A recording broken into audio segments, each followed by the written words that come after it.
नमस्कार दोस्तों, मैं रविंद्र कुशवाहा और हमारे channel Ravindra tech and blogs में आपका स्वागत है। दोस्तों, आज मैं एक नया वीडियो लेकर आया हूं जिसमें हम आपको 12 इंच ऊफर बनाने के लिए बताएंगे। ये सब ऊफर नहीं है और स्पीकर भी नहीं है, ये नॉर्मल ऊफर है जो बेस के लिए बजता है, बट सब ऊफर में सिर्फ बेस बजता है। तो ये कैसे बनेगा हम पूरा बताएंगे। तो इसके लिए आपको किट लगेगा। किट में आप मैग्नेट कैसे चिपकाए जुगाड़ टेक्निक से वो भी हम बतलाएंगे। फिर ऊपर का रिंग आपको कैसे चिपकाना है वो भी हम बतलाएंगे। फिर इसको बास्केट में कैसे सेट करना है वो भी बतलाएंगे। फिर कॉइल का सेटिंग भी हम आपको बतलाएंगे। इसके बाद फिर हम आपको कॉइल में कितना नीचे गैप होना चाहिए वो भी बतलाएंगे। फिर स्पाइडर लगा करके फिर इसमें पेपर कैसे लगाना है फुल डिटेल्स में बतलाएंगे। फिर इसमें लीड वायर लगा करके आपको कनेक्शन कैसे करना है वो भी बतलाएंगे। और लास्ट में इसमें कैप लगा करके स्पीकर रेडी करना है। तो चलिए, ये देखिए, ये है मैग्नेट 120 का मैग्नेट है, चार्जेबल मैग्नेट है। इसको हम जुगाड़ टेक्निक से चिपकाएंगे। ये देखिए, आप देख सकते हैं 120 का मैग्नेट है ये, और ये चार्ज किया हुआ मैग्नेट है। क्योंकि चार्जिंग मशीन अगर आपके पास नहीं है तो फिर आप कैसे उसको चार्ज करेंगे। तो चार्ज किया हुआ मैग्नेट लीजिए, और ये किट है और इसके ऊपर का रिंग है। ये हम इसको जुगाड़ टेक्निक से चिपकाएंगे जैसे हम चिपकाते हैं। तो ये देखिए, इसके लिए आपको शॉल लेना होगा जो चप्पल के नीचे लगता है। ये शीट में आता है और 100 रुपये किलो के आसपास मिलता है। तो ये 10 mm का आपको लेना है जो काफ़ी मोटा होता है, और उसको कैंची से बारीक बारीक छोटे छोटे टुकड़े में इसको काट लेना है। ये आपका 10 mm अगर नहीं रहेगा तो 5 mm भी मिलता है, तो 2-2 टुकड़े आपको लगाने होंगे। ये देखिए, टुकड़े कट गए हैं। इसको डनलप भी बोलते हैं कहीं कहीं। ये किट है हमारा 120 का किट है, ग्रीन किट है ये। तो इसमें जल्दी जंग नहीं पकड़ता है। और इसको हम चिपकाएंगे तो एरालाइट हम यहाँ पे यूज़ करेंगे। यहाँ पे हम एरालाइट स्टैंडर्ड यूज़ कर रहे हैं। ये 2 टुकड़े में आता है और दोनों को इक्वल मिक्स किया जाता है। ये पानी के कलर में आता है और ये सूखने में थोड़ा टाइम लेता है। तो हम मैग्नेट चिपकाने के लिए अक्सर एरालाइट स्टैंडर्ड ही यूज़ करते हैं। ये देखिए, जब इसका कलर हल्का मिल्किश हो जाएगा मतलब ये अच्छी तरीके से मिक्स हो गया और आप इसका उपयोग कर सकते हैं। अगर ये येलो कलर पकड़ के लेगा तो ये अच्छी तरीके से मिक्स नहीं हुआ है।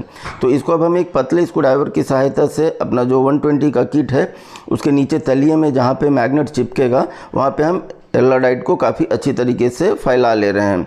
इससे क्या होगा कि जब हम इस पर मैग्नेट रखेंगे तो ये बाहर बिखरेगा नहीं। और ये देखिए, हमारा 120 का मैग्नेट है और एक ये इंपोर्टेड स्पीकर है। इससे हम इसका नॉर्थ और साउथ पोल निकाल ले रहे हैं। इससे ये जुगाड़ टेक्निक है कि हमारा तलिए के नीचे कौन सा रहेगा वो पता चल जाता है और मैग्नेट हम सीधा लगाते हैं। तो इस मैग्नेट पे भी हम हल्के हल्के मात्रा में ये एरालाइट है वो अच्छी तरीके से लगा देंगे, जिससे दोनों में जब एरालाइट लगा रहेगा तो ये काफ़ी अच्छी तरीके से पकड़ेगा और कभी भी मैग्नेट आउट जल्दी नहीं होगा। मैग्नेट आउट होने का एक कारण ये भी होता है कि जब स्पीकर गिरता है तो झटके में यहाँ से मैग्नेट उखड़ जाता है। तो अगर वो काफ़ी अच्छी तरीके से चिपका हो तो ये मैग्नेट आउट नहीं होगा। फिर अभी जो हमने डनलप काटा था उसको देखिए, दोनों साइड से लगा करके फिर तीसरे साइड भी लगा दे रहे हैं और फिर चौथे साइड भी लगा दे रहे हैं। और ये दबता है स्पंज की तरह, तो ये आगे पीछे होगा। अब आपको ध्यान देना है, पीछे से मैग्नेट अगर सेंटर नहीं है तो आप वहाँ पे उंगली की सहायता से उसको सेंटर कर दीजिए। एक बार वो सेंटर हो जाएगा तो डनलप से फिर वो आराम से पूरा सेंटर पे ही रहेगा, वो खिसकेगा नहीं। और ये लगभग 3 से 4 घंटे में सूख जाएगा। और अगर यहाँ पे आपको दिखता है कि आपका एरालाइट थोड़ा सा बाहर निकला है तो एक साफ़ कपड़े से पोंछ दीजिए, क्योंकि अगर वो बह जाएगा तो अच्छा नहीं दिखता है। 3 से 4 घंटे हो गए हैं इसको। देखिए, ये तो अच्छी तरीके से सूख गया है और पीछे गंदा भी नहीं दिख रहा है, आप देख सकते हैं। ये छोटी छोटी बातें आपको ध्यान में रखनी है।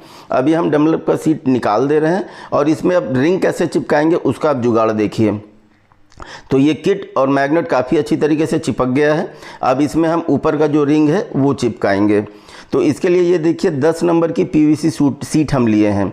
जिस सीट से हम कॉइल बनाने में जो यूज़ करते हैं वही सीट है, बट ये 10 नंबर का है, थोड़ा मोटा मोटा होता है। ये 5 नंबर की सीट पतली होती है, उससे 7 नंबर थोड़ी जाड़ा होती है और ये उससे थोड़ा जाड़ा होता है। जिसको टुकड़े टुकड़े में काट लिए हैं और 1 2 3 4 5 सीट का हम ऐसा एक प्लेट बना लिए हैं। ये देखिए, 5 या 6 सीट जो भी आपको जमे वहाँ पे उतना आप इसको यहाँ पे लगा दीजिए। और इसी प्रकार से हम सारे बना लिए हैं और ये 4 टुकड़े में हम यहाँ डालेंगे। फिर से देखते हैं, 1 2 3 4 5 6 या 7 पीस इस पे लगा हुआ है। तो इसको हम आमने सामने लगा देंगे। 4 पीस लगेगा यहाँ पे। हम चारों बांध करके रखे हैं, एक टेप से चिपका दिए ताकि ये बिखरे नहीं। यहाँ 3 से ही हमारा काम चल जाएगा। और इसको फिर एक मास्किंग टेप से हम चिपका देंगे ताकि जब हम इसके अंदर मैग्नेट के ऊपर रिंग को डालेंगे तो ये इधर उधर बिखरना नहीं चाहिए। और ये देखिए, हम इसको यहाँ चिपका दिए। अब इसके बाद हम इसमें वापस एरालाइट लगाएंगे। एरालाइट यहाँ पे हम ना तो अंदर की साइड लगाएंगे ना तो बाहर की साइड लगाएंगे, सेंटर में मैग्नेट पे लगाएंगे ताकि वो बह करके अंदर भी ना जाए और बह करके बाहर भी ना निकले। अगर बह करके अंदर चला जाएगा तो ये जहाँ पे कॉइल खेलता है वहाँ तक अगर बह जाएगा तो आपको बाद में तकलीफ देगा, उसको साफ़ करना पड़ेगा। और ये हमारा ऊपर का रिंग है किट के ऊपर का, जिस पे बास्केट चिपकेगा। इसमें हम आउटर साइड में जो है एरालाइट पतली मात्रा में लगा दे रहे हैं, अब देखिए। और इसको हम अपने दोनों हाथों की सहायता से इस पे हल्के से छोड़ देंगे। ये देखिए छूट गया, अब ये वहाँ पे चिपक गया जा करके, लेकिन अभी ये सेंटर नहीं हुआ, ये ध्यान रखिए आप। लेकिन हाँ, मैग्नेट किसी भी साइड से चिपका हुआ नहीं है। अगर मैग्नेट पोल में चिपक जाएगा तो छुड़ाने में आपको तकलीफ होगा। अब यहाँ पे सेंटरिंग करने के लिए हम ये छोटी सी पट्टी लेंगे, ये PVC की पट्टी है और ये जुगाड़ टेक्निक से हम बता रहे हैं आपको। तो ये देखिए, ये कॉलर में लगता है, कॉलर को टाइट करने के लिए। और ये लगभग आपको 15 से 20 रुपए में 100 पीस मिल जाएगा दर्जी की दुकान पे, जहाँ दर्जी का सामान मिलता है। तो ये ले आइए। ये लगभग 7 नंबर या 10 नंबर का ये भी होता है। अगर आप चाहे तो 7 नंबर 10 नंबर काट के पट्टी भी बना सकते हैं, बट ये सस्ता होता है, दर्जी की टेलर की दुकान पे मिल जाते हो। तो अब ये ले आइए और एक स्क्रू ड्राइवर से उसको खींच करके लगभग 8 शीट हम यहाँ पे कॉलर वाला लगा दे रहे हैं। अब ये कम ज़्यादा भी हमारा करना होगा अगर वो सेंटरिंग परफेक्ट नहीं होगा तो ये देखिए, फिर हम इसमें 8 शीट लगा दे रहे हैं। और ये टेलर का जो है सामान आपको नहीं मिलता है तो आप PVC काट करके भी पतली पतली पट्टी बना सकते हैं। तो देखिए, इधर गैप थोड़ा ज़्यादा हो गया है, तो इधर फिर हम ये 8 शीट जो है टेलर का कॉलर का पट्टी वाला डाल दिए। अब इधर हम यहाँ पे फिर से डालेंगे, तो स्क्रू ड्राइवर यहाँ से हम दबा करके मैग्नेट को इस साइड खींच लेंगे और फिर 8 पट्टी वहाँ पर डाल देंगे। अब ये हमारा लगभग परफेक्ट सेंटरिंग हो गया है, कहीं से लूज नहीं है। तो यहाँ पे आपको 7 सीट भी लग सकता है, 6 सीट भी लग सकता है और 9 सीट 10 सीट भी लग सकता है। ये आपके अपने अनुभव के हिसाब से वहाँ पे सेंटरिंग करने के लिए आपको लगाना है, जस्ट हम बता रहे हैं। और जो गैप बचा हुआ है वहाँ पर भी सेम मात्रा में वो पट्टी लगा करके हम इसमें 6 पट्टी लगा देंगे ताकि हमारा मैग्नेट चारों साइड से एकदम परफेक्ट सेंटरिंग हो। ये जुगाड़ टेक्निक है दोस्तों चार्जिंग मैग्नेट चिपकाने के लिए। अगर आपके पास नॉर्मल मैग्नेट है और चार्जिंग मशीन है तो आप जिग से चिपका सकते हैं उसको, वो परफेक्ट चिपकेगा। अगर आपको प्रोडक्शन करना है तो आपको चार्जिंग अपना मशीन रखना होगा, लेकिन अगर आप अपने लिए बना रहे हैं तो इस जुगाड़ टेक्निक से आप इसको परफेक्ट एकदम चिपका सकते हैं। आप देख सकते हैं चारों साइड एकदम परफेक्ट चिपका है। यहाँ पर भी अगर आपको लगता है कि एरालाइट बाहर बह गया है तो आप उसको पोंछ दीजिए, और नहीं बहा है तो कोई प्रॉब्लम नहीं है। ये देखिए, ये मैग्नेट एकदम परफेक्ट चिपक गया है। ये दूसरा मैग्नेट है जो हम आपको दिखला रहे हैं, किसी रीजन से वो उसका वीडियो हम निकालना भूल गए थे। तो ये आप देख सकते हैं, ये मैग्नेट एकदम परफेक्ट चिपका हुआ है। अब इसमें हम बास्केट लगाएंगे। तो ये देखिए, ये बास्केट है, 12 इंच का बास्केट है, 120 का मैग्नेट है। इसमें होल मैच करते हुए लगाना है। और ये चिपकाने के लिए हम यहाँ पे फेवी बॉन्ड यूज करेंगे। अक्सर हम स्पेप 7 यूज़ करते थे, बट आप लोगों के सुविधा के लिए हम फेवी बॉन्ड लेकर आए, क्योंकि ये हर जगह अवेलेबल होता है। स्पेप 7 आप लोगों को मिलता नहीं है। आप पूछते हैं इसके जगह में क्या यूज़ करें, तो आप फेवी बॉन्ड यूज कर सकते हैं। इसको किट के जो रिंग है उसके ऊपर हम अच्छी तरीके से लगा दिए हैं और यहाँ पे बास्केट हम सेंटर में बिठा देंगे। बास्केट बैठते टाइम थोड़ा सा लेफ्ट राइट हो सकता है, तो यहाँ पे क्या करना है कि आपका 3 स्क्रू है, उसमें एक स्क्रू को मैच कर लेना है और बास्केट को रख देना है, और फिर स्क्रू में वाशर डाल करके जो स्क्रू का होल आपने मैच किया है वहाँ पे आपको लगा देना है। एक स्क्रू मैच हो जाएगा तो ऑटोमेटिकली तीनों स्क्रू फिर आप खिसका करके मैच कर लेंगे। तो ये देखिए, सेकंड स्क्रू भी हम लगा दिए और फिर तीसरा स्क्रू भी हम वाशर डाल करके उसमें लगा देते हैं। तीनों स्क्रू लगाने के बाद इसको हम अभी फुल टाइट नहीं करेंगे, जड़ तक टाइट करके ढीला ही रहने देंगे, क्योंकि हमारा बास्केट परफेक्ट सेंटरिंग में नहीं बैठा हुआ है। तो ये देखिए, स्क्रू ड्राइवर से हम इसको टाइट कर दे रहे हैं, बट इसको हम फुल टाइट नहीं करेंगे। दोस्तों, वीडियो पसंद आएगा तो आप लाइक कीजिएगा, कमेंट कीजिएगा। अगर आप हमारे चैनल पे नए हैं तो सब्सक्राइब करके बेल बटन दबा दीजिएगा। ये देखिए, अभी हम इस बास्केट को अच्छी तरीके से सेंटर कर दे रहे हैं और उसके बाद फिर हम इसको स्क्रू ड्राइवर से टाइट कर दे रहे हैं। अभी हमारा बास्केट एकदम परफेक्ट सेंटर में टाइट हो गया है। बट स्पीकर क्या वर्किंग कंडीशन में बजता है तो काफ़ी तेज़ वाइब्रेशन होता है। तो अक्सर क्या होता है कि यहाँ से स्क्रू ढीला हो जाता है और बास्केट ढीला होकर के स्पीकर ख़राब हो जाता है। तो इसके सेफ्टी के लिए आप स्क्रू के ऊपर में फेवी बॉन्ड गिरा दें। इससे क्या होगा, स्क्रू ढीला होगा ही नहीं, और फिर वो स्क्रू ढीला नहीं होगा तो वो ढीला यहाँ से होगा ही नहीं बास्केट, तो आपका स्पीकर जल्दी ख़राब नहीं होगा। ये छोटी छोटी टिप्स है जो आपको फॉलो करना है, तो आपका स्पीकर का लाइफ काफ़ी बढ़ जाएगा।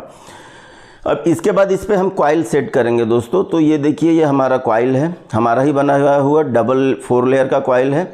यहाँ आप 2 लेयर भी यूज कर सकते हैं। तो 2 लेयर के लिए आपको 2 लेयर का वो कॉइल लेना होगा।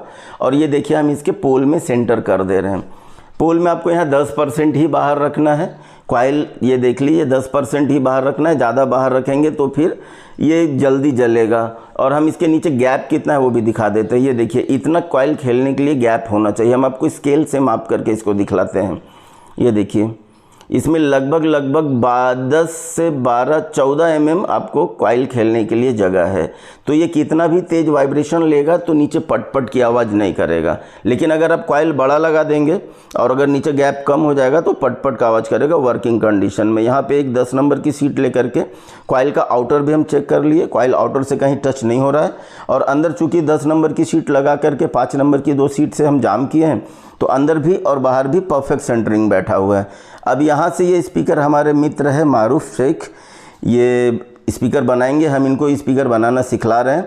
तो यहाँ से आगे हमारे मित्र मारूफ शेख हैं, मानखुर्द में रहते हैं, ये स्पीकर बनाएंगे। इनको हम बतलाएंगे स्पीकर आपको कैसे बनाना है वो। तो ये देखिए मारूफ शेख के हाथ में कॉइल है, हम दे रहे हैं इनको, कैसे सेटिंग करना है, क्या करना है, हम इसको समझाएंगे। दोस्तों आप भी यहाँ से सीखना चाहे तो सीख सकते हैं, क्योंकि जैसे हम इनको समझा रहे हैं वैसे आप वीडियो देख करके आप भी सीख सकते हैं। तो इन्होंने यहाँ पे कॉइल लगाया। अभी थोड़ी सी इनके हाथ जो है स्लो चल रहे हैं, उसका रीज़न ये है कि ये फर्स्ट टाइम आज स्पीकर का काम कर रहे हैं। तो ये देखिए इन्होंने कॉइल को सेटिंग कर दिया है, परफेक्ट 10% सेटिंग है।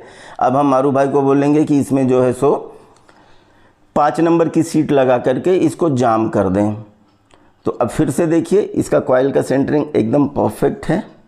और मारू भाई निकाल के आपको दिखलाएंगे कि इसके नीचे खेलने के लिए जगह कितना है। ये देख सकते हैं काफ़ी खेलने के लिए जगह है। हम आपको बतलाते हैं अगर ये कॉइल बड़ा हो जाएगा और खेलेगा तो नीचे टप टप की आवाज़ करेगा, पट पट की आवाज़ करेगा वर्किंग कंडीशन में। बट अगर खेलने के लिए आपके कॉइल के नीचे काफ़ी जगह रहेगा तो आपका स्पीकर कभी भी पट पट का आवाज़ नहीं करेगा। ये फर्स्ट टाइम मारू भाई बना रहे हैं तो इनका थोड़ा सा हाथ स्लो है, बट आप भी बनाएंगे तो आपको भी डरने की आवश्यकता नहीं है, क्योंकि कोई भी आदमी हो जब फर्स्ट टाइम वर्क करता है तो थोड़ा सा तकलीफ़ तो होता है।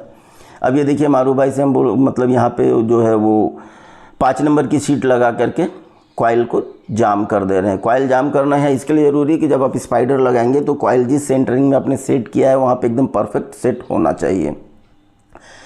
तो ये देखिए इनका कॉइल सेट हो गया है, अंदर से 5 नंबर की सीट लगा दिए हैं। दोस्तों कभी कभी हम भी यहाँ पे हेल्प कर दिया करेंगे, बट स्पीकर मारूफ भाई ही बनाएंगे। तो यहाँ पे ये देखिए कॉइल यहाँ पे गलत सेटिंग किया है इन्होंने, तो इसको अब फिर से निकालना होगा, क्योंकि हमारा 4 लेयर कॉइल है तो आमने सामने जहाँ पे टेक वायर का पट्टी लगेगा वो अभी नहीं मैच कर रहा है। अगर आपका 2 लेयर का कॉइल है तो यहाँ टेक पट्टी का एक पॉइंट होता है, उसके सामने आप कॉइल लगा सकते हैं। बट यहाँ पे चूँकि 4 लेयर है तो हम थोड़ा सा क्रॉस करके इसको आमने सामने लगाएंगे। तो ये देखिए एक वायर इधर लेफ्ट में चला गया, एक वायर राइट में चला गया। ये बास्केट में हम एक पट्टी लगाएंगे और वहीं से इसको ज्वाइंट करेंगे। लेकिन अगर 2 लेयर का होता तो ये जो साइड में छोटा सा प्लेट दिख रहा है आपके नीचे साइड में, वहाँ पे टेक पट्टी लगता और वहीं से ये कॉइल का सेंटरिंग मतलब जो है वो लीड वायर का पॉइंट निकलता। तो ये सेकंड टाइम वो कॉइल का जो वायर है वो परफेक्ट जगह सेट करके फिर देखिए 5 नंबर की सीट लगा दे रहे हैं और 3 सीट लगाएंगे तो कॉइल हमारा जाम हो जाएगा। दोस्तों कोई भी काम जब आप स्टार्ट करेंगे तो थोड़ा सा तो झिझक होता है, बट उचित मार्गदर्शन में अगर आप करेंगे तो आप बहुत जल्दी सीख जाएंगे। तो मारू भाई देखिए आज पूरा आपको स्पीकर बना करके दिखलाएंगे। तो यहाँ पे वो सेट कर रहे हैं और ये उनका चौथा जो अपना पट्टी है वो सेट कर दिए, तो कॉइल जो है वो जाम हो जाएगा। तो वीडियो अगर आप बगैर स्किप किए देखेंगे तो आप अच्छी तरीके से जुगाड़ टेक्निक से अपने घर पे ही स्पीकर बनाना सीख सकते हैं। ये देखिए कॉइल अच्छी तरीके से सेट हो गया है।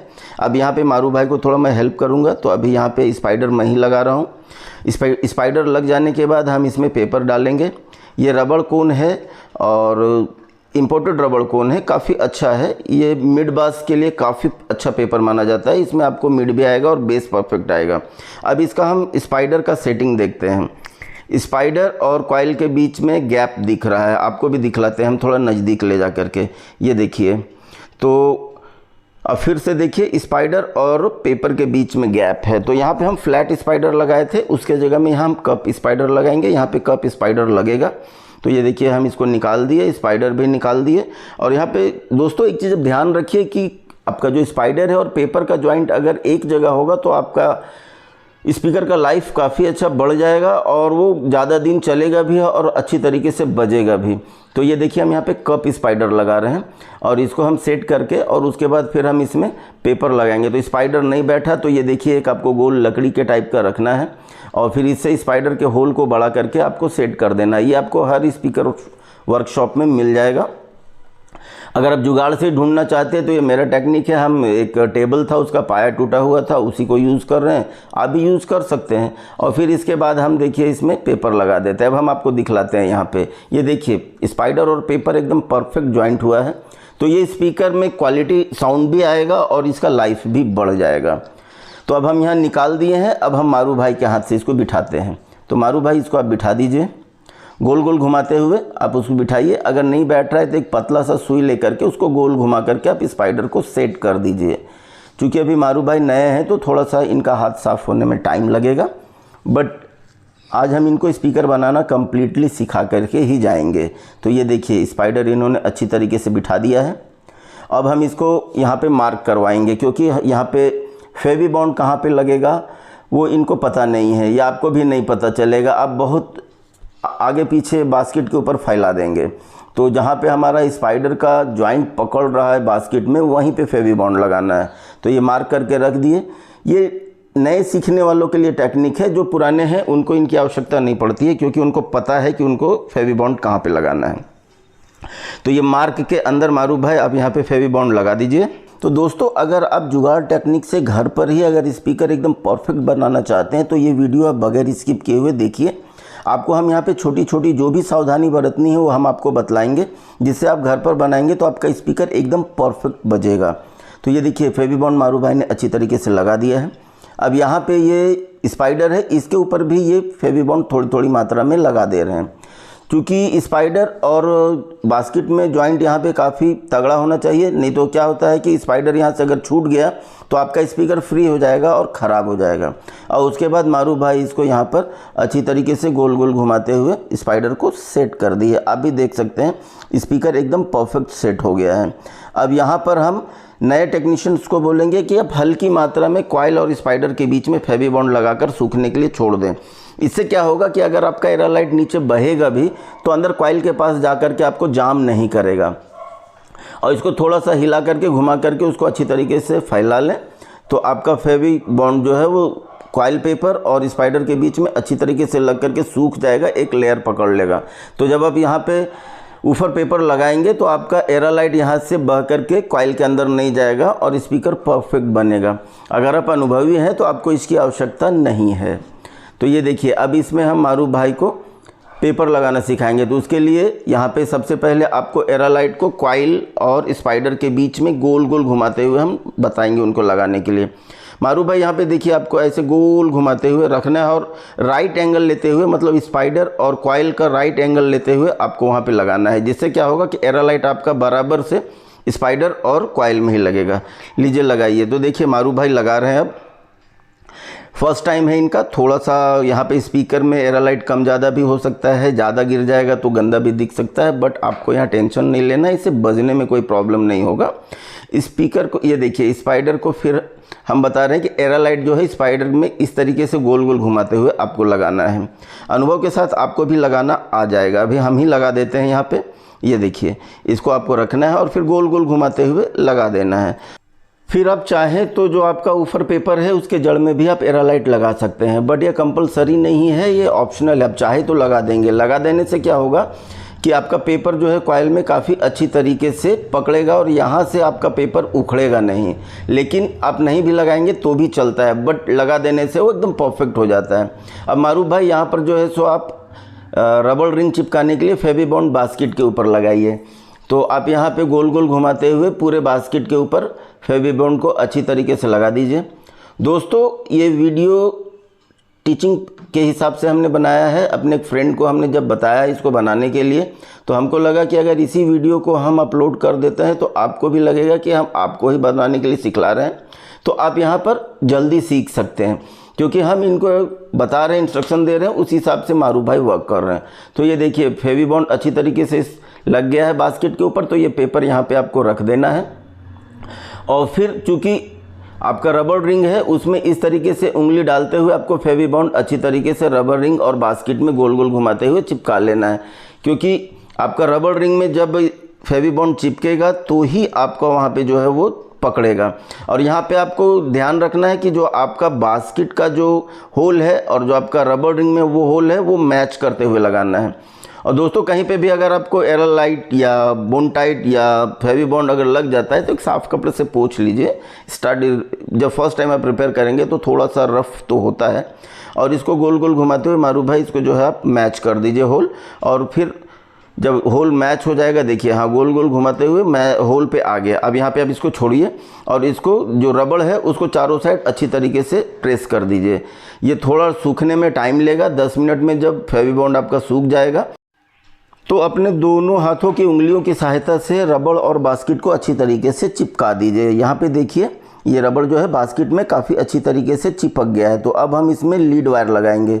तो लीड वायर के लिए, जिसको टंसिल वायर भी बोलते हैं, तो कहाँ पे लगेगा आपको ध्यान रखना है। हम लोग को पता है क्योंकि हम अनुभवी हैं तो, बट आप नए हैं तो सबसे पहले आप इसमें जो कैप लगाएंगे उस कैप को सेंटर में अच्छी तरीके से रख लीजिए। और उसके बाद इसको गोल गोल घुमा करके देखिए आपका कैप सेंटर में लगा है या नहीं। यहाँ पे तार इसको डिस्टर्ब कर रहा है, जो कॉइल का वायर निकला है, तो उसको रख करके फिर हम देख लेते हैं गोल गोल घुमा करके। एकदम सेंटरिंग में जब हमको लगेगा बैठ गया है तो एक हाथ से उसको दबा देंगे और फिर मार्कर से अपना जो पेपर है उसके ऊपर मार्क कर लेंगे, जिससे पता चल जाएगा कि हमारा कैप जो है यहीं लगने वाला है। और उसके बाद लीड वायर जो हम लगाएंगे वो कैप के नीचे लगाएंगे। दोस्तों ये ट्यूटोरियल वीडियो है, अगर बगैर स्किप किए हुए देखेंगे तो आपको हर चीज़ समझ में आएगा। यहाँ पे देखिए पेपर में हमको होल जो है वो एक सुई से करना है। तो ये कपड़े सिलने वाला सुई है, उस पर हम जो है सो वायर का स्लीव लगा करके उसको थोड़ा सा पकड़ने के लायक बना लिए हैं। तो आप नोकदार कोई भी चीज़ ले सकते हैं। और ये देखिए जो हमारा ये चूँकि 4 लेयर का कॉइल है तो इसमें 4 तार निकलेगा। तो इसमें हमको चारों तार के होल करने हैं। और ये बास्केट में हम यहाँ पे पट्टी लगा करके इसको सेट करेंगे। तो उसके सामने ही हमको लीड वायर निकालना है टंसिल वायर डाल करके। तो उसके जस्ट सामने हम इस सुई से 2 होल करेंगे, ये देखिए यहाँ के बीच में। और तो हमारा एक होल हो जाएगा इस जगह पे। यहाँ पे हमें 2 होल करना है। अगर आप एक होल करेंगे तो आपको टंसिल वायर जड़ के पास ले जाकर सोल्डिंग करना होगा। और अगर आप 2 होल करेंगे तो उसको लूप में फंसा करके टंसिल वायर को फिर वहाँ सोल्डिंग कर सकते हैं। तो ये देखिए हम इधर भी होल कर दे रहे हैं। मारू भाई आप भी देखिए। और सेकंड होल अब आपको ही करना है। ये होल इस तरीके से करना है कि ये बास्केट का जो पट्टी है वहाँ पे आप लीड वायर को जो है कनेक्टिंग करने के लिए वहाँ पे पट्टी लगा करके ज्वाइंट कर सकें। अगर आपका गलत होल होता है तो भी टेंशन नहीं है, फिर आप नया होल कीजिए और उसको फिर होल को एयरलाइट से बंद कर दीजिए। तो ये देखिए दोस्तों ये सुई है, यहाँ पे आप टोचा का भी यूज़ कर सकते हैं या कोई स्क्रू ड्राइवर हो जिसको अच्छी तरीके से उसको नोकदार बना करके वहाँ पर आप स्क्रू ड्राइवर का भी यूज़ कर सकते हैं। बस सिर्फ यहाँ पे आपको होल करना है जिससे टंसिल वायर बाहर निकल आए। दोस्तों ये होल हो गया है। अब इसका होल को थोड़ा बड़ा करना है क्योंकि टंसिल वायर जाड़ा होता है, मोटा होता है। तो हम यहाँ पे उसके लिए टोचा का इस्तेमाल करेंगे। अभी हम मारू भाई को बतला रहे हैं डबल डबल होल कहाँ करना है, कैसे करना है। आप भी देख सकते हैं ये हो गया है कंप्लीट, 4-4 8 होल हो गए हैं। अब इसके बाद ये देखिए टोचा नहीं मिला तो जो हमारे पास अपना ये होता है चिमटा होता है, चिमटे की सहायता से नोकदार पतला वाला चिमटा है, हम होल को बड़ा कर ले रहे हैं। क्योंकि लीड वायर यहाँ पे जो टंसिल वायर है वो हम मोटा यूज़ करने वाले हैं। तो सारे होल को बड़ा कर लेना है। मारू भाई आप अब जैसे हमने इसको होल किया है वैसे आप भी इसको होल को बड़ा कर लीजिए। इतना प्रेशर मत दीजिएगा कि बहुत ज़्यादा बड़ा होल हो जाए, छोटा सा होल होना चाहिए। बट जितना आपका टंसिल वायर का साइज़ है आप वो मापते हुए, फ्यूचर में आपको यही केयर करना है कि अगर आप पतले टंसिल वायर लगा रहे हैं तो उस साइज़ का होल करना है, और अगर मोटे टंसिल वायर लगा रहे हैं तो उस साइज़ का होल करना है। होल एकदम परफेक्ट हो गया है दोस्तों, आप भी देख सकते हैं। यहाँ पे मारू भाई सिल्वर टंसिल वायर यूज़ करेंगे। ये थोड़ा सा जाड़ा है बट क्वालिटी इसका काफ़ी अच्छा है। तो ये रोल में आया हुआ है, तो इसको कटिंग कैसे करना है वो भी मारू भाई को बतलाते हैं। ये देखिए पहले आप मारू भाई इसको यहाँ से डालिए और फिर जहाँ पे आपका नीचे टेक पट्टी बैठेगा, जहाँ पे आपका कनेक्टर लगेगा, वहाँ तक आप इसको खींच लीजिए। ये देखिए यहाँ से इसको खींच लीजिए और जहाँ पे लगेगा उसे 1 इंच एक्स्ट्रा रखिए ताकि वो लूप बन जाए और वो जंप लेने में इजी हो। देख सकते हैं इतना सा आपको लंबा रखना है और फिर ये नीचे वाले होल से थोड़ा बड़ा करके आपको ये काट देना है। ऐसे अब चूँकि 4 होल है, डबल पॉइंट का सबवूफर है ये, तो 4 होल है तो इसमें 4 लीड वायर हम काट लेते हैं, 2 लेफ़्ट साइड के 2 राइट साइड के। दोस्तों इसको आप अगर 2 आईसी पे चलाना चाहते हैं तो सेम चैनल में 2 आईसी से इसका आउटपुट अगर आप दीजिएगा माइनस प्लस मैच करते हुए तो स्पीकर काफ़ी अच्छा बजेगा। और अगर आपका एक भी वायर उल्टा हो जाएगा तो स्पीकर बंद हो जाएगा। तो आपको ध्यान रखना है इसका कनेक्शन के लिए हम आपको बतला देते हैं। अगर आप 2 स्पीकर पे लगा रहे हैं, 2 आईसी पे लगा रहे हैं, तो एक आईसी में पहले एक साइड का कनेक्टर आप जोड़ करके स्पीकर ऑन कर लीजिए और फिर दूसरे साइड का जो आईसी का वायर है उसमें आप लगाइए। एक तरफ स्पीकर एकदम कम नहीं के बराबर बंद हो जाएगा बजते बजते, और दूसरे साइड वो लगभग 75% और एक्स्ट्रा, मतलब 200% के आसपास आपको बजना फील होगा। उसमें आपको बेस का इफेक्ट ज़्यादा मिलेगा। तो इस तरीके से आपको मैच कर देना है। लेकिन अगर आप एक में बजाना चाहते हैं तो दोनों टंसिल वायर का जो लेफ़्ट साइड है और राइट साइड है उसका माइनस और प्लस को जो है वो शॉर्ट कर दीजिए, तो वो पैरेलल में हो जाएगा और फिर ये डबल आवाज़ में बजेगा। लेकिन यहाँ ध्यान रखिए, अगर ये वायरिंग उल्टा होता है तो आपका स्पीकर बंद हो जाएगा। तो पहले आप एक स्पीकर में लगा लीजिए और वो जो अपना आईसी है, सिंगल आईसी में अगर आपको बजाना है तो, और स्पीकर को ऑन कर लीजिए एक आईसी में लगा करके, और उसके बाद फिर वहाँ से जम्फर वायर निकाल करके दोनों साइड टच कीजिए, प्लस को प्लस में, माइनस को माइनस में। आपका स्पीकर अगर चालू है तो एकदम परफेक्ट वायरिंग है, उसको सोल्डिंग कर दीजिए। और अगर स्पीकर बंद हो जा रहा है तो फिर वायर को पलट दीजिए तो आपका स्पीकर चालू हो जाएगा। तो ये डबल पॉइंट का वायरिंग हम आपको बतला रहे हैं अगर सिंगल आईसी में बजाना है तो, और डबल आईसी में बजाना है तो हम पहले बता चुके हैं।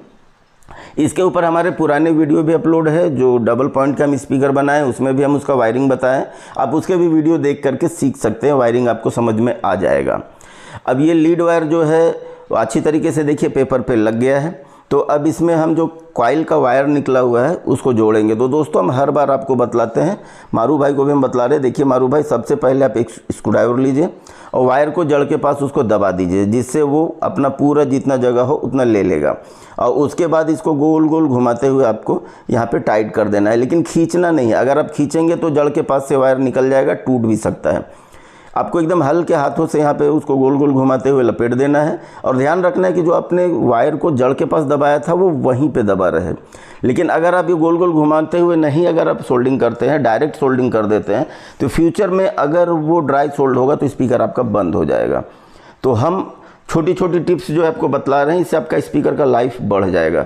तो इस प्रकार गोल गोल घुमाते हुए आपको वायर को यहाँ पे लपेट देना है। ये आपका कॉइल का एक साइड का वायर निकल गया, ये आपका एक स्पीकर रेडी हो गया। अब इसी कॉइल को, इसी स्पीकर के दूसरे कॉइल को हम करेंगे तो इसमें दोनों कॉइल रेडी हो जाएगा। अब मारू भाई इसको लगाएंगे, लीजिए मारू भाई लगाइए। तो ये स्क्रूड्राइवर से देखिए ऐसे आप इसको दबा दीजिए, हाथ हल्के छोड़िएगा ताकि वायर टूटे नहीं। और उसके बाद अपने दोनों हाथों से इसको देखिए गोल गोल घुमाते हुए उसको लॉक कर दीजिए। खींचिएगा मत, वरना नीचे से जो है आपका वायर जड़ के पास से टूट भी सकता है और जड़ के पास से निकल भी सकता है, तो वायर तन जाएगा। वायर आपको यहाँ पे जो कॉइल से निकला है टंसिल वायर तक, उसको हल्का सा लूज ही रखना है। लूज रखने से क्या होगा कि वो वहाँ से जब बजेगा स्पीकर तो टूटेगा नहीं। वैसे इसको तो हम एरलाडाइट से इसको जाम करेंगे, बट फिर भी जितना आप सेफ्टी रखेंगे स्पीकर का लाइफ आपका उतना बढ़ते चला जाएगा। तो दोस्तों उम्मीद करता हूँ जो मैं बतला रहा हूँ मारू भाई को वो आपको भी समझ में आता होगा। और अगर आप बगैर स्किप किए हुए देखेंगे तो आपको पूरा स्पीकर बनाना ईजिली समझ में आ जाएगा।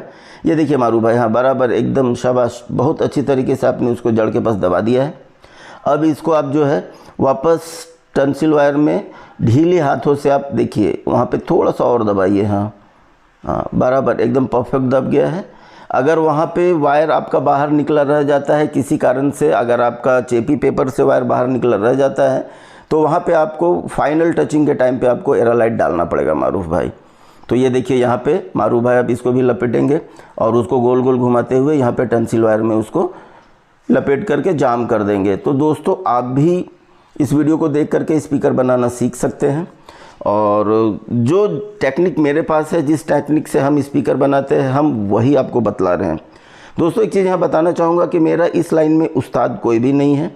मैं जुगाड़ टेक्निक से ही बिज़नेस यहाँ तक खड़ा किया हूँ और आज तक यहाँ तक आया हूँ। क्योंकि मेरा कोई उस्ताद नहीं है तो जो मेरा टेक्निक है वो अलग कारीगर से थोड़ा सा डिफरेंट है, क्योंकि मैं अपने हिसाब से उसको डेवलप किया हूँ। तो ये देखिए अभी जो एक्स्ट्रा वायर है उसको हम काट दे रहे हैं। तो बट चूँकि 23 से 25 सालों का मेरा अनुभव है और प्रोफेशनली स्पीकर मैं सप्लाई कर रहा हूँ, मैन्युफैक्चरिंग भी कर रहा हूँ, बना भी रहा हूँ और रिपेयर भी कर रहा हूँ, तो इसमें कोई प्रॉब्लम नहीं है। सेटिस्फाई या डीजे के स्पीकर्स भी और जो नॉर्मल स्पीकर है मंडप के वो भी, या घर के या सबवूफर, सारे परफेक्ट चलते हैं। तो ये देखिए अब इसको सोल्डिंग कर दीजिए। सोल्डिंग करते टाइम आपको ध्यान रखना है कि वायर आप अच्छी क्वालिटी का ले, सोल्डर वायर, और उसको पूरा मेल्ट करते हुए आपको टंसिल वायर और जो आपका कॉइल का वायर है उसको अच्छी तरीके से सोल्डिंग कर देना है। ये देखिए यहाँ पे आपको कंजूसियत नहीं करना है, थोड़ा सा एक्स्ट्रा सोल्डर लगता है, चलता है, क्योंकि अगर ये ड्राई हो जाएगा तो आपका पूरा स्पीकर ओपन हो जाएगा, या नहीं तो कर्र कर्र की आवाज़ आएगा। अगर यहाँ से ड्राई हुआ तो जब आप इस स्पीकर बजेगा तो एक कर्र कर्र की आवाज़ आएगा, यहाँ से स्पार्क लेगा। तो आपको यहाँ एकदम परफेक्ट सोल्डिंग करनी है। तो ये देखिए मारू भाई परफेक्ट सोल्डिंग कर दी है। अब मारू भाई इसकी भी सोल्डिंग कर दे रहे हैं, इस साइड के लीड वायर को। मारू भाई वायर थोड़ा सा लंबा रखिए उसको, नहीं तो हाथ जलेगा, और इसको सेंटर में रख करके अच्छे से मेल्ट कीजिए। आप उसको सेंटर में रखिए, वायर लंबा रखिए और उसको खुद से पिघल करके मेल्ट हो जाने दीजिए। ये देखिए यहाँ एकदम परफेक्ट मेल्ट हो गया है। अब इसको भी आप यहाँ पे रखिए, वो खुद ही मेल्ट होकर के पूरा टंसिल वायर और अपना कॉइल का वायर है उसको अच्छी तरीके से सोल्डिंग कर देगा। हाँ एकदम परफेक्ट सोल्डिंग हुआ है दोस्तों, आप देख सकते हैं यहाँ पे सोल्डिंग एकदम परफेक्ट हुआ है। और यहाँ पे आपको वही ध्यान रखना है कि जो आपका टंसिल वायर है और जो आपका कॉइल का वायर है उसका सोल्डिंग किसी भी कंडीशन में परफेक्ट होना चाहिए, नहीं तो अगर ये लूज़ होगा तो क्रैक का आवाज़ आएगा, या नहीं तो स्पीकर ओपन हो जाएगा। तो ये सोल्डिंग काफ़ी अच्छी तरीके से हो गया है, मारू भाई ने काफ़ी अच्छे सोल्डिंग किया है। तो अब इसमें हम एरालाइट से इसको पैक करेंगे। तो देख सकते हैं, अब फिर से देखिए ये चारों अच्छी तरीके से सोल्डिंग हो गया है। अब इसके लिए हम एरालाइट बना करके रख लिए हैं, पहले हम इनको लगा करके दिखाएंगे, फिर मारू भाई को लगाने के लिए देंगे। तो जस्ट जो सुई हम रखे थे उसी सुई में आपको एक छोटा सा टिप लेना है एरालाइट का, और गोल गोल घुमाते हुए सबसे पहले जो आपने टंसिल वायर निकाला है उसको लॉक करना है। यहाँ पे आप अनुभव के हिसाब से आपके हाथ में फिनिशिंग आएगा। तो ये देखिए हम एक ही टिप में इसको पूरा जो है सो वायर के साथ लॉक कर दिए। फिर से हम दिखलाते हैं। ये देखिए सेकंड टिप है, इसको सबसे पहले हमें ऊपर रखना है और उसके बाद सुई को घुमाते घुमाते चारों साइड से उसको लॉक करना है। तो आपके ऊपर का जो होल है पेपर में और नीचे का होल है दोनों पैक हो गया, और उसके बाद जो उसका जो कॉइल का वायर आया था वो भी वहाँ से अच्छी तरीके से पैक हो गया है। और फिर एरालाइट लेकर के आपको पेपर और कॉइल के बीच में हल्के हल्के हाथों से इस प्रकार गोल गोल घुमाते हुए लगा देना है। और उसके बाद फिर क्या होगा कि ये जो है सो लीड वायर भी जाम हो जाएगा और पेपर भी काफ़ी अच्छी तरीके से जाम हो जाएगा। आप कितना भी बेस बजाएंगे तो आपको जो है वहाँ पे से ओपन नहीं होगा। तो मारू भाई अब आप लगाइए। तो ये देखिए मारू भाई लगा रहे हैं, थोड़ा सा इनको लगाने में थोड़ा सा उतना हाथ फिनिशिंग नहीं आ रहा है क्योंकि फ़र्स्ट टाइम लगा रहे हैं, इनको समझ में नहीं आ रहा है, बट ठीक है लगाइए, फिर देखते हैं अगर कुछ गड़बड़ होगा तो हम सुधार देंगे। हाँ इसको लगाइए और उसको टिप को गोल गोल घुमाते हुए जो है आप इसको चारों साइड से पैक कर दीजिए, जो आपका टंसिल वायर नीचे से आया है वो, और फिर सुई की सहायता से ही जो आपका कॉइल का वायर निकला है उसको भी जाम कर दीजिए। तो फिर ये एकदम परफेक्ट जब 4 घंटे के बाद सूख जाएगा तो ये एकदम परफेक्ट हो जाएगा। तो दोस्तों बगैर स्किप किए हुए अगर आप वीडियो देखेंगे तो आपको हर बारीक से बारीक पॉइंट आपको यहाँ मिल जाएगा जहाँ पे आपको सावधानी बरतना है।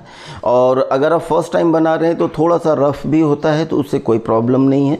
जब आप लगातार बनाएंगे तो आपके हाथ में भी फिनिशिंग आ जाएगा। जब आप वर्क करेंगे तो ऑटोमेटिकली आपका हाथ साफ़ होते चला जाएगा। फर्स्ट डे फर्स्ट हैंड आपको क्लियर नहीं होगा, बट हाँ आप सीख जाएंगे, फिर लगातार करते रहेंगे। और कोशिश आपको ये करना है कि आपके हाथ में सफाई हो, आप मेहनत करें और सफाई से स्पीकर बनाएंगे तो आप भी प्रोफेशनली स्पीकर बना सकते हैं और सीख करके आप अपना वर्कशॉप भी खोल सकते हैं। दोस्तों यहाँ पे मैं बतलाना चाहूँगा कि फ्यूचर में अब मुझे वर्कशॉप बंद करना पड़ रहा है, किसी रीज़न से मैं गाँव जा रहा हूँ, तो ये वर्कशॉप मैं मारू भाई को ही दे करके चला जाऊँगा। तो साल में एक बार मैं मुंबई आऊँगा और उस टाइम पे फिर चूँकि मेरे फ्रेंड है इनके ही वर्कशॉप में मैं वीडियो बनाऊंगा और फिर यूट्यूब पे अपलोड करूंगा। लेकिन इस बीच में हमारे वीडियो थोड़े कम हो जाएंगे क्योंकि जो मेरे पास स्टोरेज में 10, 12, 15 वीडियो जो हमने स्टोर करके रखा है वही हम अपलोड करेंगे। और फिर बीच में हम सोच रहे चूँकि हम झारखंड शिफ्ट हो रहे हैं तो झारखंड में आने के बाद अगर हम वर्कशॉप स्टार्ट नहीं करते हैं यहाँ पर झारखंड हजारीबाग में, तो हम लाइव आकर के आपको बतला सकते हैं, लाइव आकर के आपके जो भी डाउट्स है वो क्लियर कर सकते हैं। इस वीडियो में भी अगर आपको कुछ डाउट्स लगता है, कुछ आपको समझ में नहीं आता है, तो आप मैसेज में, इसके कमेंट्स में मैसेज कीजिए, हम उसका जवाब देने की कोशिश करेंगे और आपको समझाने की कोशिश करेंगे। वैसे हम कोशिश करते हैं कि लगभग हर टॉपिक इसमें कवर हो जाए, छोटी बड़ी हर बातें जो इसमें सावधानी बरतनी है वो हम आपको बताते ही चले हैं। और अब हम इसको हम ही अच्छी तरीके से पेस्ट कर दे रहे हैं ताकि ये परफेक्ट हो जाए। और इसके बाद ये देखिए, ये कंप्लीट एरालाइट इसका लग गया है, थोड़ा सा सिर्फ कॉइल और पेपर को चिपकाना बाकी है। तो दोस्तों, अगर वीडियो आपको पसंद आया होगा तो आप इसको लाइक कीजिएगा, कमेंट कीजिएगा, और अगर आप हमारे चैनल पे नए हैं तो चैनल सब्सक्राइब करके बेल बटन दबा दीजिएगा। हम अभी महीना में 1 या 2 वीडियो आपको ट्यूटोरियल लेकर के आएंगे। तो ये देखिए, अपना जो एरालाइट है काफ़ी अच्छी तरीके से परफेक्ट पेस्टिंग हो गया है। अब इसको हम सूखने के लिए छोड़ देते हैं। क्योंकि स्टैंडर्ड एरालाइट है तो कम से कम 4 घंटा लेगा सूखने के लिए। इसको हल्का सा अगर आप गर्म कर देंगे तो और जल्दी सूखेगा। तो ये सूख गया है। अब मारू भाई, इसका आप जो पेपर लगाए थे वो पेपर निकाल दीजिए। ये 5 नंबर की शीट है। ये 5 नंबर की शीट जो है, अंदर जो आपने 10 नंबर या 7 नंबर की शीट डाली है उसको लॉक करने के लिए लगता है, ताकि कॉइल हमारा एकदम परफेक्ट बैठे, ऊपर नीचे ना हो। यहाँ पे दोस्तों हो सकता है कभी कभी एरालाइट इस सीट पे चिपक जाता है, तो उसको आपको छुड़ाते हुए अच्छी तरीके से बाहर की तरफ करके निकालना है ताकि आपका कॉइल डैमेज ना हो। और फिर अंदर जो आपने 7 नंबर या 10 नंबर की जो भी सीट लगाया है उसको निकाल लेना है। तो ये देखिए फ्री वर्किंग हो रहा है। अब वो 10 नंबर की शीट निकाल दीजिए। और ये हम देख लेते हैं, स्पीकर एकदम फ्री जा रहा है। मारू भाई आप भी देख लीजिए, आप ही का बनाया हुआ स्पीकर है और एकदम फ्री जा रहा है। यहाँ पे आपको स्पीकर दबाने के लिए आमने सामने दबाना होगा। अगर आप क्रॉस दबाएंगे तो कॉइल आउट होकर के घसेगा। अब मारू भाई इसमें आप कैप लगाइए। तो ये देखिए मारू भाई के हाथ में कैप है और इसमें थोड़ा सा एरालाइट उन्होंने लगाया है। और एरालाइट कैसे लगाना है वो अब हम आपको दिखलाते हैं। एक सुई की टिप में थोड़ा सा आप जस्ट एरालाइट लीजिए और उसको अपना कैप के ऊपर जो कॉलर बना हुआ है वहाँ पे हल्के हल्के लगाते चले जाइए। फर्स्ट टाइम में हो सकता है आपसे एरालाइट ज़्यादा लग जाए, तो उससे कोई टेंशन वाली बात नहीं। थोड़ा सा गंदा दिखेगा बट बजने में कोई प्रॉब्लम नहीं होगा। जब आपके हाथ साफ़ हो जाएंगे तो यही जो कैप है आपका एकदम परफेक्ट चिपकेगा। इसको डस्ट कैप बोलते हैं। इसे बजने में कोई डिस्टर्बेंस नहीं आता है, बट कॉइल के अंदर डस्ट ना जाए और डस्ट जा कर के स्पीकर ख़राब ना हो, इसके लिए इसको लगाया जाता है। और इसमें अगर आपको थोड़ा सा भोंगा इफेक्ट चाहिए या आपका टोन का इफेक्ट चाहिए या आपको साउंड का थ्रो ज़्यादा चाहिए तो आपको यहाँ पर डुअल कैप लगाना होगा। तो डुअल कैप में भी वो डस्ट कैप का भी काम करता है और साथ में स्पीकर का भोंगा इफेक्ट भी देता है। अब ये कैप मारू भाई रख दिया और इसको दोनों हाथों से आपको हल्का सा दबाते हुए लेफ़्ट राइट घुमा करके सेट कर देना है ताकि एरालाइट पेपर में और आपके डस्ट कैप में अच्छी तरीके से चिपक जाए। तो ये स्पीकर रेडी हो गया है दोस्तों। अब ये एरालाइट सूख जाएगा तो उसके बाद फिर ये स्पीकर में लीड वायर जो है वो टेप में लगा करके आप इसको बजा सकते हैं। दोस्तों, इसका जो साइड में रबर रिंग लगता है जो स्पंज का रहता है, मारू भाई बोले हम ओरिजिनल इसमें ला के लगाएंगे, इसके लिए वो छूट गया है। तो ये इसका फाइनल प्रोडक्ट है दोस्तों, आप देख सकते हैं काफ़ी अच्छा दिख रहा है। तो इस वीडियो से उम्मीद करता हूँ आपको कुछ न कुछ सीखने को अवश्य मिला होगा। तो अगर इस प्रकार की वीडियो आप और देखना चाहते हैं तो आप हमारे चैनल को सब्सक्राइब करके बेल बटन दबा दीजिएगा। और ये वीडियो अगर आपको पसंद आया होगा तो आप इसको लाइक कमेंट करके हमें प्रोत्साहित कीजिएगा। और आज के वीडियो में बस इतना ही। जय हिंद, वंदे मातरम दोस्तों। आपका दिन शुभ हो। जय श्री राम।